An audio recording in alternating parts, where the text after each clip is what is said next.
वो फाइनल हो गया आपका चुनाव का प्रतीक। घोषित होकर चुनाव लड़ सकते हैं। ये निष्पक्ष चुनाव।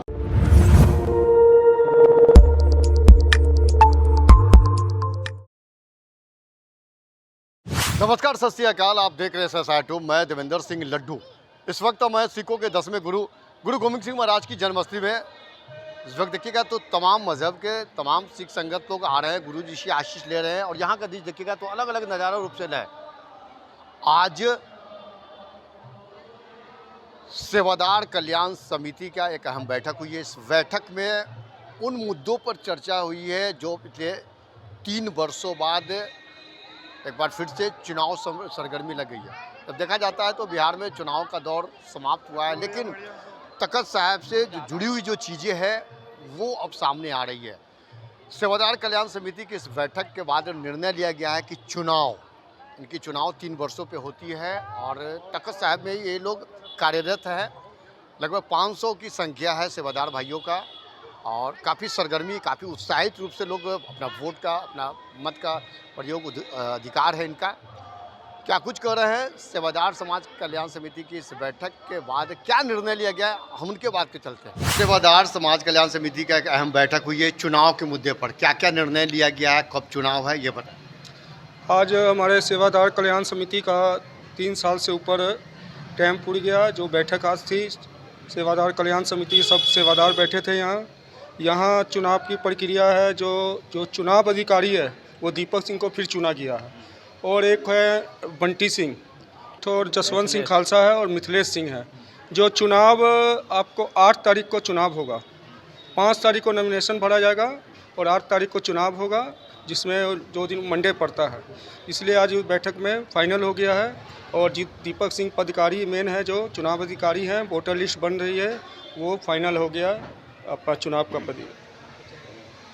ये सेवादार कल्याण समिति का जो चुनाव का जो प्रभारी बनाया गया है, आपको कितने लोग प्रत्याशी हैं? क्या वो पुराने रहेंगे चेहरे के या कोई नए चेहरे रहेंगे? देखिए, मेरे अनुमान के हिसाब से 4 से 5 प्रत्याशी हो सकते हैं।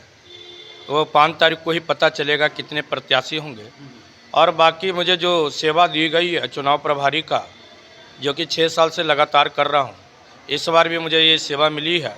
मैं सेवादार कल्याण समिति का निष्पक्ष चुनाव कराऊंगा और समूह सेवादारों को विश्वास में लेते हुए 8 तारीख को श्री गुरु तेग बहादुर एकेडमी हॉल में समूह मुलाजम पटना साहिब के जितने भी तख्त साहिब के सभी लोग वहाँ अपना मत का अधिकार प्रयोग करेंगे।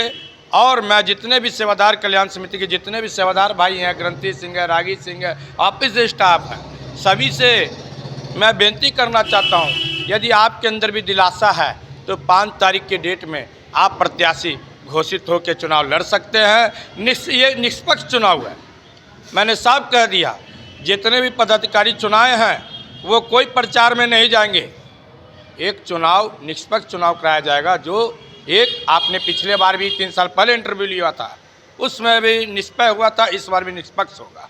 ईवीएम मशीन के द्वारा किया जाएगा? नहीं, बैलेट पेपर द्वारा किया जाएगा। कितने लोग हैं सेवादार?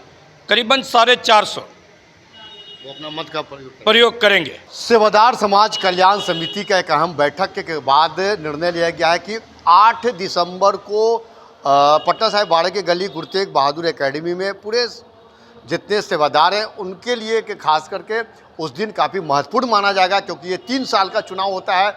सेवादार भाइयों लोग जो है अपना मत का प्रयोग करेंगे। ईवीएम का नहीं, बैलेट पेपर से होगा। जो जीतेगा तो फिर 3 वर्षों के लिए सेवादार कल्याण समिति के अध्यक्ष होंगे, कोषाध्यक्ष होंगे, महासचिव हो गए, सचिव हो गए।